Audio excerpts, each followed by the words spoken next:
So this is a video on the health message in the Seventh-day Adventist Church, and I'm bringing to light things that used to have been kept and that people have forgotten about, and we started walking a different way as science seems to grow and grow in one direction, and we seem to leave behind a lot of things, and we've forgotten many of the things that we used to know and believe. And today we're talking about mixing fruits and vegetables. So there's a lot of quotes that a lot of people use about mixing fruits and vegetables, but I'm only going to bring one quote to the table today. We're going to look at it and we're just going to base everything off this one quote, because all the other quotes mesh in with this one perfectly, and they do not destroy this quote. This quote still stands where it is.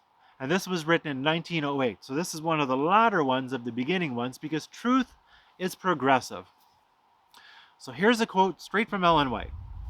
You need to keep in your house the very best kind of help for the work of preparing your food. In the night season, it seemed that Elder Haskell had taken sick, and an experienced physician said to you, I took notice of your diet. You ate too great a variety at one meal.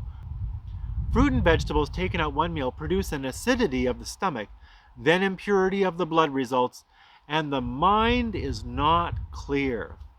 Because the digestion is imperfect, you should understand that every organ of the body is to be treated with respect. In the matter of diet, you must reason from cause to effect. Boom, there it is. Here's the answer to all the fruit and vegetable questions. And some people saying, well, if my digestion's weak, we're living at the end of time. We all have weak digestion. Adam had good digestion. Did he mix his fruits and vegetables? No, he didn't. He ate only fruit. And when he ate the nuts with it, we have no idea, but he ate fruit. So he didn't mix fruits and vegetables ever.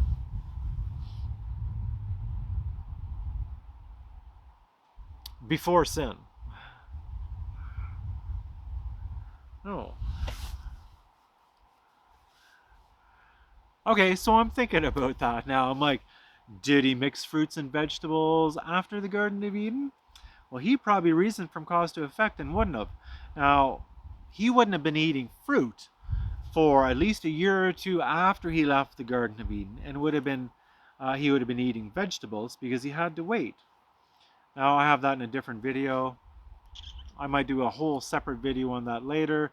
But anyways, that's just an aside.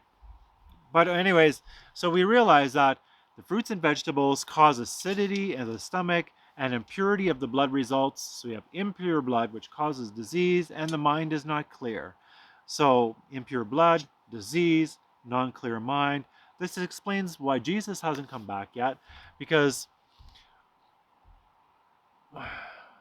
we don't have clear minds.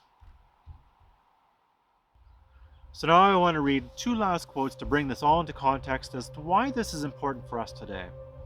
Ellen White actually says something just totally startling.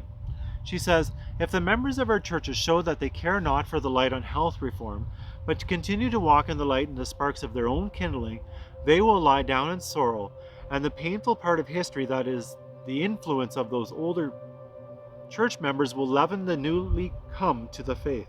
And the painful part of the history is that the influence of those older church members will leaven the newly come to the faith.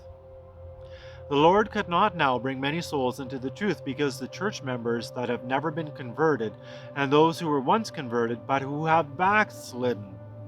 What good would these unconsecrated members do to the converts?